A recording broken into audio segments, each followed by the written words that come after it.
Welcome to studio S news. బులెటిన్ల ముందుగా headlines.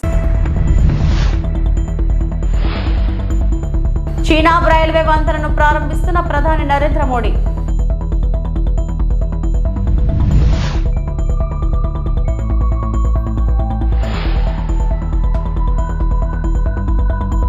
ఏపీలో మెగా డిఎస్సి పరీక్షలు ప్రారంభం.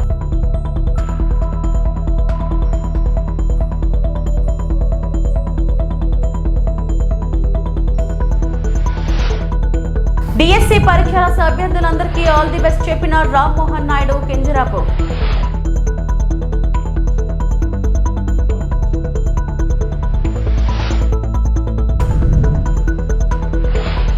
రాజ్యసభ ఎంపీగా కమల్ హాసన్ నామినేషన్ దాఖలు.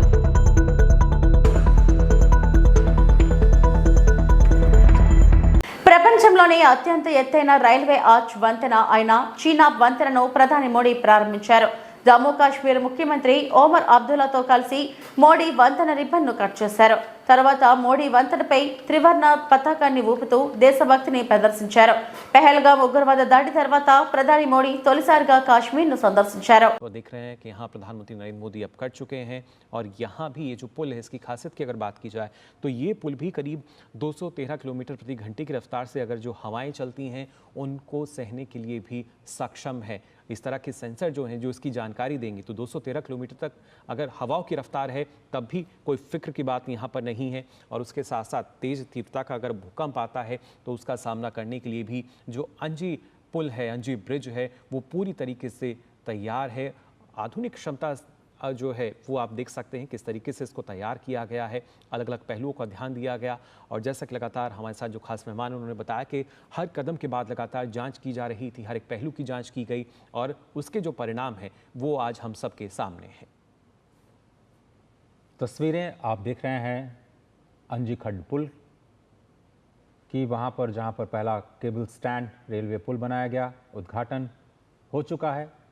प्रधानमंत्री नरेंद्र मोदी ने इसे देश को समर्पित किया. ये जो चिनाब नदी आप देख रहे थे उससे पहले जो सबसे ऊंचा पुल आपने देखा उसके दक्षिण में एक गहरी अंजी नदी घाटी है और ये पूरा का पूरा जो ब्रिज है वो ऊधमपुर, श्रीनगर और बारामूला रेल लाइन के जरिए जो पूरा कटरा का क्षेत्र है, बनिहाल खंड को एक साथ जोड़ता हुआ नजर आता है. हिमालय की तस्वीरें आपको स्पष्ट इस वक्त दिख रही होंगी. सर्दियों के मौसम में बर्फ की ढकी चोटियों से ये और भी आकर्षक हो जाएंगी, इसका यकीन आपको रखना होगा. नदी तल से आप देखें तो ऊंचाई 331 मीटर, चौड़ाई 725 मीटर और केंद्र में वाई आकार का एक मजबूत स्तंभ हिमालय की खूबसूरत वादियों में भारत की सशक्त नींव को पूरी दुनिया के समक्ष रखता हुआ. नींव से अगर हम ऊंचाई देखें तो 193 मीटर और केबल स्टैंड की कुल प्रभावशाली अगर 96 केबल्स की हम बात करें, अगर एक लाइन में अगर आप उनको बिछा दें तो ये करीब 653 किलोमीटर लंबी हो जाती हैं ये हाई टेंसिल केबल्स जिन पर ये पूरा का पूरा पुल टिका हुआ है.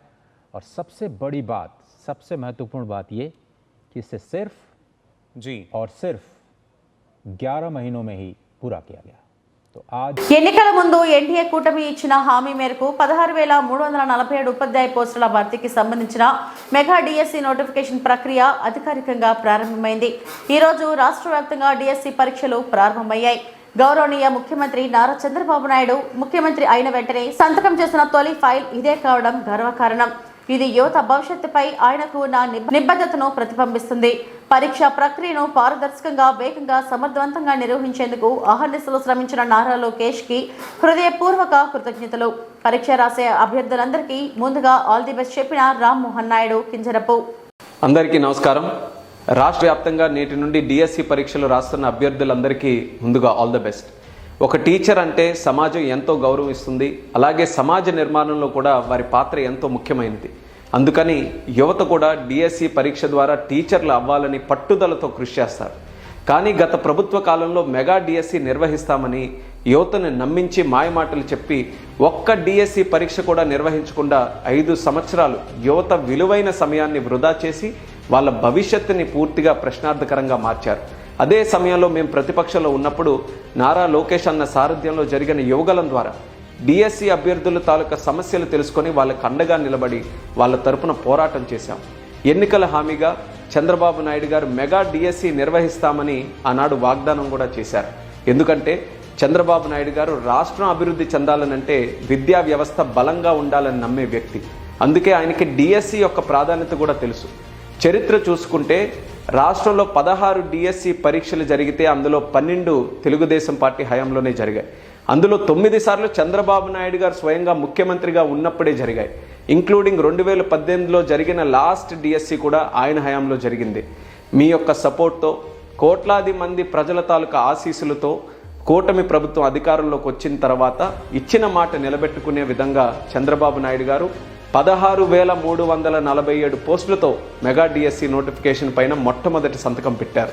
నేను కూడా శ్రీకాకుళం జిల్లాలో పోటీ పరీక్షలు ప్రిపేర్ అవుతున్న అభ్యర్థులకి సపోర్ట్ చేయడానికి ఎర్రన్న విద్యా సంకల్పం అనే కార్యక్రమం ద్వారా పరీక్షలు నిర్వహించి వాళ్ళకి కావలసిన బుక్ సెట్స్ డిస్ట్రిబ్యూట్ చేశాం. మాక్ టెస్ట్ కూడా నిర్వహించాం. ఈ పరీక్షల సమయంలో డిఎస్సి అభ్యర్థుల తాలూకా పట్టుదల, కృషి నేను కల్లారా చూశాను. ముఖ్యంగా కొంతమంది మహిళలు చంటి పిల్లలతో వచ్చి మరీ పరీక్ష రాశారు. నాకు ఆశ్చర్యం కలిగించిన విషయం ఏంటంటే ఈ మాక్ టెస్ట్లకి సుమారు 85% మహిళలే హాజరయ్యారు. దీన్ని బట్టి మనకు అర్థమవుతుంది ఉద్యోగం సాధించాలనే ఉత్సాహం మహిళల్లో ఎంత ఉందని. అలాగే రాష్ట్రంలో ఎంతోమంది నాయకులు లోకేష్ అన్న గారిని స్ఫూర్తిగా తీసుకొని కోచింగ్ క్లాసెస్, మాక్ టెస్ట్ ఇలా ఎన్నో కార్యక్రమాలు చేశారు. మీకోసం, మీ విజయం కోసం. ఆ విజయాన్ని అందించుకునే సమయం ఇప్పుడు వచ్చింది. మీ కష్టం, మీ శ్రమ, మీ కుటుంబ సభ్యుల సహకారం మీకు అందరికీ కూడా తోడుగా ఉంటాయి. ధైర్యంగా పరీక్షలు రాసి మీరు కోరుకున్న విజయాన్ని అందుకోవాలని మనస్ఫూర్తిగా కోరుకుంటున్నాను. మీ కలలను సాకారం చేసుకునే ఈ ప్రయాణంలో మేము ఇప్పుడు కూడా మీకు తోడుగా ఉంటాం.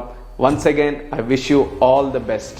సింగపూర్లోని మాండై వైల్డ్ లైఫ్ గ్రూప్ నుండి ఒక విశిష్ట ప్రతినిధి బృందానికి ఆతిథ్యం ఇచ్చే అవకాశం మాకు లభించిందని ఎంపీ శ్రీభరత్ మతుకుమిల్లి అన్నారు. ఈ సందర్శన స్థిరమైన వన్యప్రాణుల సంరక్షణ, పర్యావరణ పర్యాటకం మరియు ఇందిరాగాంధీ జువలాజికల్ పార్క్, కైలాసగిరి మరియు కంబాలకొంట రిజర్వ్ ఫారెస్ట్ వంటి కీలక ప్రదేశాలలో సందర్శకుల అనుభవాలను మెరుగుపరచడంపై సహకార చర్చల చుట్టూ కేంద్రీకృతమైంది. స్థానిక అటవీ మరియు జూ అధికారులతో అంతర్దృష్టితో కూడిన సమావేశాల నుండి లీనమయ్యే క్షేత్ర సందర్శనలు మరియు ఉత్తమ పద్ధతులు మార్పిడి వరకు ఈ సందర్శన విశాఖపట్నం యొక్క పర్యావరణ మరియు పర్యాటక ప్రకృతి దృశ్యాన్ని పెంచడానికి దీర్ఘకాలిక భాగస్వాములకు తలుపులు తెరిచింది అని భరత్ పేర్కొన్నారు.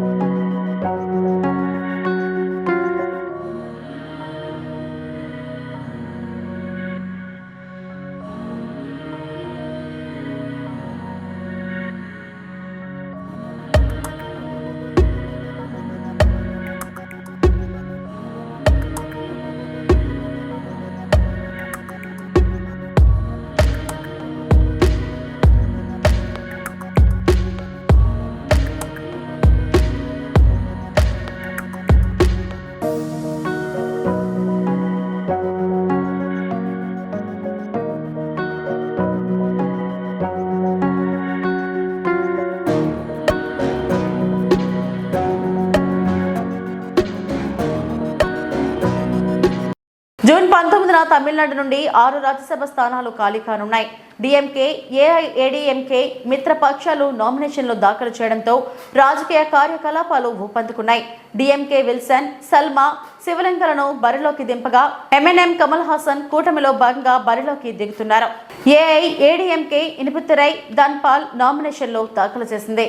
ఈ రోజు చెన్నైలో నామినేషన్లు దాఖలు చేశారు. సీఎం స్టాలిన్, ఎల్ఓపి, ఈపీఎస్ హాజరయ్యారు.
పర్యావరణాన్ని కాపాడుకునే బాధ్యత ప్రతి ఒక్కరూ తీసుకోవాలని తణుకు ఎమ్మెల్యే ఆర్మిల్లి రాధాకృష్ణ కోరారు. ప్రతి ఒక్కరూ ఒక్క మొక్క నాటేలా లక్ష్యంగా చేసుకోవాలని సూచించారు. రాష్ట్ర ప్రభుత్వం ప్రతిష్టాత్మకంగా చేపట్టిన కోటి మొక్కల వన మహోత్సవ కార్యక్రమంలో భాగంగా తణుకు మున్సిపాలిటీ ఆధ్వర్యంలో మొక్కలు నాటే కార్యక్రమాన్ని ఎమ్మెల్యే రాధాకృష్ణ ప్రారంభించారు. ఈ సందర్భంగా ఎమ్మెల్యే మాట్లాడుతూ ప్రపంచ పర్యావరణ దినోత్సవాన్ని పురస్కరించుకొని ముఖ్యమంత్రి చంద్రబాబు నాయుడు, ఉప ముఖ్యమంత్రి పవన్ కళ్యాణ్ ఆదేశాల మేరకు రాష్ట్ర వ్యాప్తంగా కోటి మొక్కలు నాటే ఉద్యమాన్ని చేపట్టినట్లు చెప్పారు. ఇందులో భాగంగా తణుకు పట్టణంలో 10,000 మొక్కలు నాటేందుకు ప్రణాళికలు సిద్ధం చేసినట్లు వెల్లడించారు. పరిసరాలతో పాటు గాలి, నీరు స్వచ్ఛంగా ఉంటే ప్రతి ఒక్కరూ ఆరోగ్యంగా ఉండగలమని అన్నారు.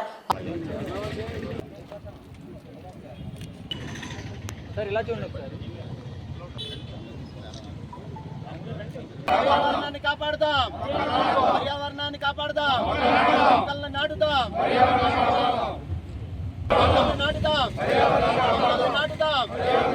ప్రపంచ పర్యావరణ దినోత్సవ సందర్భంగా ఆంధ్రప్రదేశ్ ప్రభుత్వం, గౌరవ ముఖ్యమంత్రి చంద్రబాబు నాయుడు గారు, ఉప ముఖ్యమంత్రి వర్యులు పవన్ కళ్యాణ్ గారి నాయకత్వంలో రాష్ట్ర వ్యాప్తంగా కోటి మొక్కలు నాటే కార్యక్రమాన్ని ఈరోజు ప్రభుత్వం తీసుకోవడం జరిగింది.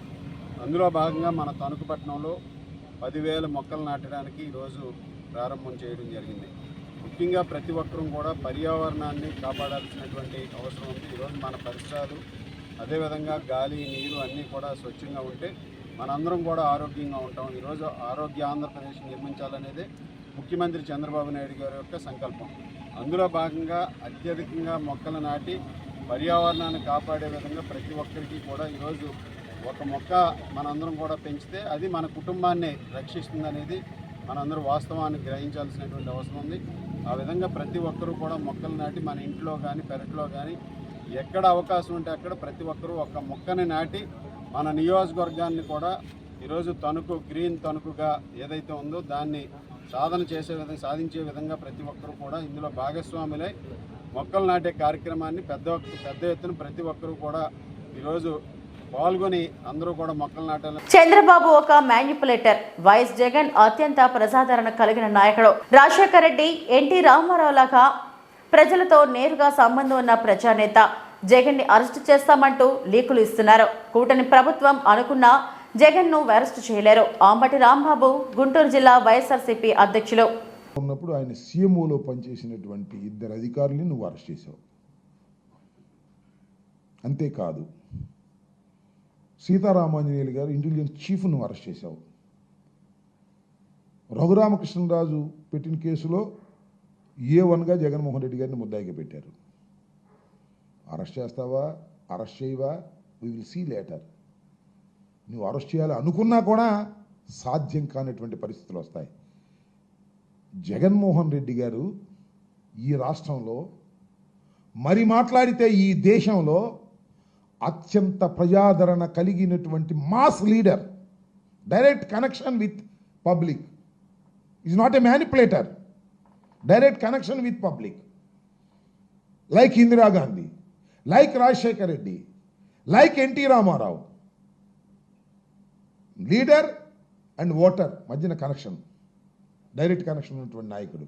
నీలాగా మ్యానిపులేటర్ కాదు, నీలాగా 4గురిని కలుపుకుని వచ్చేటువంటి వ్యక్తి కాదు. అలాంటి వ్యక్తిని తప్పుడు కేసులు పెట్టి నువ్వు అరెస్ట్ చేయాలనుకుంటున్నావో లేదో కాలం నిర్ణయిస్తుంది. ఇప్పటికే ఆయనకి సంబంధించినటువంటి ధనంజయ రెడ్డి గారిని, కృష్ణమోహన్ రెడ్డి గారిని, ఇంటెలిజెన్స్ చీఫ్ని అరెస్ట్ చేశావు. అరెస్ట్ చేసిన తర్వాత ఏం చేస్తావు చూద్దాం. ఇవన్నీ లీకులు ఇచ్చి, చంద్రబాబు లీకులు ఇవ్వడం అలవాటే కదా. ఇవాళ కూడా ఆ హోమ్ సెక్రటరీకి ఆయన క్షమాపణ చెప్పే లీకులు ఇస్తుంటాడు. లీకులు ఇచ్చి పరిపాలన చేసే మనిషి is a manipulator. Time will decide later. Kuppam మండలం చెక్కునతం పంచాయతీ రైతు సేవా కేంద్రంలో సబ్సిడీ వేరుశనగ విత్తనాలు పంపిణీ కార్యక్రమం జరిగింది. ఈ కార్యక్రమంలో పాల్గొన్న మాజీ market committee chairman Satyendra Shekar, cluster incharge Mahendrababu, రాష్ట్ర తెలుగు యువత కార్యనిర్వాహక కార్యదర్శి చెక్కునత్తం మణి చేతుల మీదుగా రైతులకు విత్తనాలను పంపిణీ చేయడం జరిగింది. ఈ కార్యక్రమంలో మండల రైతు అధ్యక్షులు రాజా, పంచాయతీ రైతు అధ్యక్షులు రమేష్, సీనియర్ నాయకులు తిమ్మప్ప, పార్టీ అధ్యక్షులు బీరప్ప, మునిరత్నం తదితరులు హాజరయ్యారు. కుప్పం మండలం చెక్కునత్తం పంచాయతీ రైతు సేవా కేంద్రం నందు మన రాష్ట్ర ముఖ్యమంత్రి వర్యులు గౌరవనీయులు శ్రీ నారా చంద్రబాబు నాయుడు గారు సూచన మేరకు రైతులందరికీ కూడా సబ్సిడీతో వేరుశెనగ విత్తనాల పంపిణీ కార్యక్రమం జరుగుతూ ఉంది. ఈ కార్యక్రమానికి ముఖ్య అతిథులుగా వచ్చేసినటువంటి కుప్పం నియోజకవర్గ మాజీ మార్కెట్ కమిటీ అధ్యక్షులు సత్యేంద్ర శేఖర్ గారికి, అదేవిధంగా మా క్లస్టర్ ఇన్ఛార్జ్ మహేంద్రన్న గారికి, కుప్పం మండల రైతు అధ్యక్షులు మా రాజన్న గారికి, అదేవిధంగా స్థానిక రైతు అధ్యక్షులు రమేష్ అన్న గారికి, మా స్థానిక పార్టీ అధ్యక్షులు బీరప్ప గారికి, మా బూత్ ఇన్ఛార్జీలకు, మా సీనియర్ నాయకులకు తిమ్మప్ప గారికి, అందరికీ ఇక్కడ విశేషమైనటువంటి రైతులందరికీ కూడా పేరు పేరున నమస్కారాలు తెలియజేసుకుంటూ, మన కోసం రాష్ట్ర ప్రభుత్వం మన కుప్పం ముద్దుబిడ్డ అయినటువంటి మాణిశ్రీ నారా చంద్రబాబు నాయుడు గారు 1116 రూపాయల సబ్సిడీతో 1674 రూపాయలు రైతులు డబ్బులు కడితే చాలు 30 కేజీలు బరువున్నటువంటి ఈ రైతు వేరుశెనగ విత్తన కూడా ప్రతి ఒక్కరి రైతులకు కూడా అందించడం జరుగుతుంది. ఇవన్నీ కూడా రైతులందరూ కూడా సద్వినియోగం చేసుకొని రైతులు లాభసాటిగా వ్యవసాయాన్ని తీసుకురావాల్సిందిగా మన నారా చంద్రబాబు నాయుడు గారు తెలియజేశారు. కాబట్టి ఈ అవకాశాన్ని ప్రతి ఒక్కరు కూడా ఉపయోగించుకోవాల్సిందిగా ప్రతి ఒక్కరిని కోరుకుంటూ అందరికీ నమస్కారాలు, ధన్యవాదాలు. Okay sir. ఈరోజు కుప్పం మండలం చెక్కునత్తం పంచాయతీలో రైతులకు సబ్సిడీపై వేరుశెనక్కాయల పంపిణీ కార్యక్రమాన్ని మన ప్రియతమ నాయకులు నారా చంద్రబాబు నాయుడు గారి ఆదేశాల మేరకు ప్రారంభించడం జరిగింది. ఈ యొక్క రైతుల కోసం ఈ రైతు ప్రభుత్వంగా మన చంద్రబాబు నాయుడు గారు రైతుల పక్షపాతిగా రైతులకు అన్ని విధాలుగా ఆదుకోవాలని, గత 5 సంవత్సరాల్లో పడిన ఇబ్బందులన్నీ అధిగమిస్తూ రైతులు లాభసాటిగా వ్యవసాయం చేసుకోవాలని అనేక రకాలైనటువంటి సబ్సిడీల ద్వారా రైతులను ఆదుకునే విధంగా ఈరోజు ప్రభుత్వం ముందడుగు వేస్తూ ఉంది. అందులో భాగంగానే ఈ వేరుశెనగ విత్తనాలు కూడాను దాదాపు 1000 చిల్లర వరకు సబ్సిడీ ఇచ్చి రైతులకు అందిస్తున్నారు. అది నాణ్యమైనటువంటి విత్తనాలు సప్లై చేయడం అనేది చాలా గమనించదగిన విషయం. కాబట్టి రైతులు ఈ యొక్క అవకాశాన్ని సద్వినియోగం చేసుకొని ప్రతి రైతు కూడాను ఒక్క సెంటు భూమి కూడా వృధా చేయకుండా ప్రతి సెంటు భూమి కూడా వ్యవసాయంలోకి తీసుకురావాలనే చంద్రబాబు నాయుడు యొక్క ఆలోచన విధానానికి మన రైతులందరూ కూడా ముందుకు రావాలి. రైతుల అన్నదాతే వెన్నుముక్క అనేది అందరూ చెప్పే విషయం. దాన్ని నిలబెట్టుకునే విధంగా చంద్రబాబు నాయుడు గారి ప్రభుత్వం ముందుకు పోతా ఉంది. కాబట్టి రైతులకు అన్ని విధాలుగా ముందుండి ఆదుకుంటుందని కూడా చంద్రబాబు నాయుడు గారు వాళ్ళ కోరిక మేరకు ఏ రకాల సబ్సిడీలు కావాలన్నా కుప్పం నియోజకవర్గంలో అన్ని రకాలైనటువంటి రైతులకు సబ్సిడీలను కూడా అందించి రైతుల్ని బాగు చేసే కార్యక్రమంలో ముందడుగు ఉంటుందని ఈ యొక్క ప్రభుత్వం ఎప్పుడు తెలియజేసుకుంటూ అది చంద్రబాబు నాయుడు గారికి, నారా లోకేష్ గారికి, పవన్ కళ్యాణ్ గారికి, అదేవిధంగా నరేంద్ర మోడీ గారికి ప్రత్యేక ధన్యవాదాలు తెలియజేసుకుంటున్నాం. భూభారతి ఆర్ఓఆర్ చట్టంలో భాగంగా ఈ రోజు తిరుమలాపూర్ గ్రామంలో అప్లికేషన్లు తీసుకోవడం జరిగింది. ఈ రోజు దౌలతాబాద్ మండలం తిరుమలపురం గ్రామంలో భూభారతి రెవెన్యూ సదస్సులు నిర్వహించడం జరిగింది. రైతులు తమ భూములు, రిజిస్ట్రేషన్ కాని భూములు ఈ రోజు భూభారతి రెవెన్యూ సదస్సులో సాదాబై నామాలు, రైతులు 10 సంవత్సరాల నుండి భూ సమస్యలు ఏవైతే పెండింగ్ లో ఉన్నాయో సాదాబై నామాలు, లావాణీ పట్టాలు అన్ని రకములు భూ సమస్యలపై ఈ రోజు తిరుమలపురం గ్రామంలో భూభారతి అవగాహన సదస్సు ఏర్పాటు చేయడం జరిగింది. రైతుల నుండి దరఖాస్తులు తీసుకోవడం జరిగింది. రెవెన్యూ సిబ్బంది ద్వారా అర్జీలు స్వీకరించడం జరిగింది. దౌలతాబాద్ డిప్యూటీ తహసీల్దార్ జహీర్ మొహిరుద్దీన్ ఖాన్ మాట్లాడుతూ ఈ అవకాశాన్ని రైతులందరూ సద్వినియోగం చేసుకోవాలని కోరారు.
భూభారతి రెవెన్యూ సదస్సులో భాగంగా ఈరోజు తిరుమలాపూర్ గ్రామానికి రావడం జరిగింది. ఇందులో భాగంగా గ్రామ రైతుల నుండి భూములకు సంబంధించిన ఏమైనా గతంలో ఏమైనా తప్పులు పడి ఉంటే వాటి సవరణ కోసం అప్లికేషన్లు ఆర్జీ తీసుకోవడం జరుగుతుంది. అదేవిధంగా ఇంకేమన్నా సాదా పేపర్లు కానీ అమలు కానీ 13 బీలు కానీ ఇంకా ఏమన్నా అప్లికేషన్లు తీసుకోవడం జరుగుతుంది. కావున ఇట్టి మంచి అవకాశాన్ని రైతులు సద్వినియోగం చేసుకొని తమ యొక్క ఆర్జీలను సమర్పించడానికి కోరనైనది. రెవెన్యూ సదస్సు నిర్వహించడం జరుగుతుంది. వివిధమైన భూ సమస్యలు, అసైన్ ల్యాండ్, పట్టా ల్యాండ్ సంబంధించిన extent correction, missing survey number లాంటి అనేక సమస్యలను పరిష్కరించడానికి ప్రభుత్వం ఇట్టి సదవకాశం ఇచ్చింది. ఇట్టి సదవకాశం ప్రజలందరూ, రైతులు, తిరుమలాపూర్ గ్రామ ప్రజలు సద్వినియోగం చేసుకోవాలని. డాక్టర్ బిఆర్ అంబేద్కర్ కోనసీమ జిల్లా కొత్తపేట నియోజకవర్గం కొత్తపేట మండలం పలివెల గ్రామానికి చెందిన చప్పిడి బేబీ, కొప్పిశెట్టివారి వీధికి చెందిన వెన్నెటి సత్యవతి, వీరిరువురు భర్తలు 2023 సంవత్సరంలో మృతి చెందారు. వారి భర్తలు మృతి చెందిన తర్వాత జీవన విధానం ఇబ్బందిగా మారింది. అప్పటికే తన భర్తలకు సామాజిక పింఛన్ వచ్చేది.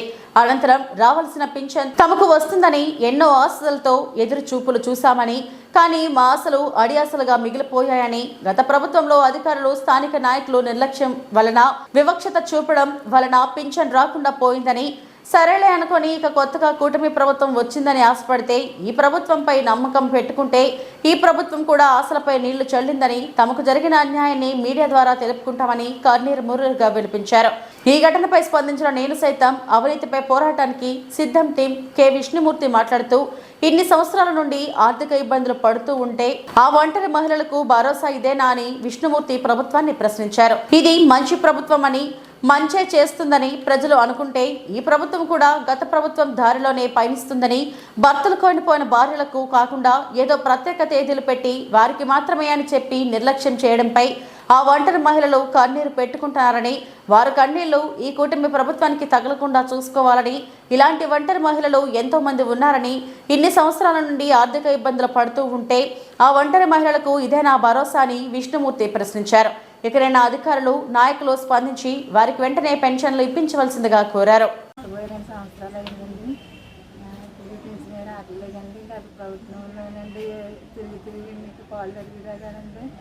రాలేదండి. మళ్ళీ ప్రభుత్వంలో కూడా న్యాయం చేస్తారేమోనంటే ఇంట్లోకి వచ్చానండి.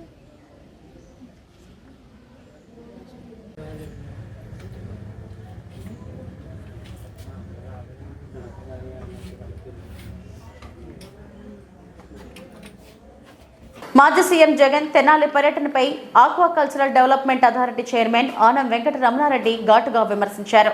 గంజాయి బ్యాచ్, రౌడీ షీటర్లు జగన్ కు చిన్నపిల్లలాగా కనిపిస్తున్నారని ఎద్దేవా చేశారు. తెనాలిలో రౌడీ షీటర్లను పరామర్శించిన జగన్ కు మానసిక స్థితి సరిగా లేదని విమర్శించారు. సీఎం చంద్రబాబు గురించి తప్పుగా మాట్లాడిన జగన్ క్షమాపణ చెప్పాలని డిమాండ్ చేశారు. మా పిచ్చోడు, మా హాఫ్ టికెట్ అది సీఎం అనుకున్నాడు. తిక్కడా తిక్కనాయాలా, అది సీఎం కాదురా, చీఎం. చీఎం అంటే నిన్ను చీ కొడుతున్నారనే విషయం జగన్మోహన్ రెడ్డి మన హాఫ్ టికెట్ గుర్తుపెట్టుకోవాలని కూడా మనవి చేస్తూ ఉన్నా. ఈరోజు ఆ రోజు బాబు గారిని ఏదంటే అది ఏది రోడ్లో కొట్టాలా, చంద్రబాబు గారిని రోడ్లో కొట్టాలా అనే మాట జగన్మోహన్ రెడ్డి నోట్లో నుంచి వచ్చింది. ఈరోజు నేను అడుగుతున్నా, చంద్రబాబు నాయుడు గారి మీద సిబిఎన్ గారి మీద ఉండే కేసులు 24. ఆ 24 కేసుల్లో 22 కేసులు నువ్వే పెట్టావు. నువ్వో మీ తండ్రి గారో ఎవరో మీరిద్దరే పెట్టారు. దాంట్లో 2 కేసులు మామూలు కేసులు, మిగతా అన్ని కావాలని పెట్టిన కేసులు అనే విషయం నీకు బాగా తెలుసు. ఇంకోటి కూడా చెప్తున్నాం, చెప్పుతో కొట్టాలా? డెఫినెట్గా కొట్టాలి. నిన్ను ఎందుకు కొట్టాలంటే నువ్వు చేసిన తప్పులకి, నువ్వు చేసిన దొంగతనాలకి శిక్ష పడకుండా తప్పించుకుంటున్నావు కాబట్టి, నువ్వొక ద్రోహివి కాబట్టి, నువ్వొక దొంగవ కాబట్టి. నీతో పాటు మంచోళ్ళు ఉంటారా? ఎట్లుంటారు? నీ సీఎంఓ, నువ్వు సీఎంగా ఉన్నప్పుడు సీఎంఓలో ఉండే వాళ్ళందరూ దొంగలే, నీ మంత్రులందరూ దొంగలే, నీ చుట్టూ ఉన్న బ్యాచ్ అంతా దొంగ బ్యాచే, నీకుండే మెయిన్ కార్యకర్తలు సగం మంది ఇటువంటి వాళ్లే, మంచోడు ఎవడు నీతో ఉండడు. కాబట్టి జగన్మోహన్ రెడ్డి చంద్రబాబు నాయుడు గారికి క్షమాపణ చెప్పాలి, క్షమాపణ చెప్పాలి అని మేము డిమాండ్ చేస్తున్నాం. మాటలు జాగ్రత్తగా రాని. నువ్వు గౌరవంగా మాట్లాడితే మేము గౌరవంగా మాట్లాడతాం, నువ్వు రెస్పెక్ట్ఫుల్గా మాట్లాడితే మేము రెస్పెక్ట్ఫుల్గానే మాట్లాడతాం. నువ్వు మాకు విలువిస్తే మేము మీకు విలువిస్తాం. ఇవి ఇప్పటివరకు నా బులెటిన్ అప్డేట్స్. నమస్తే.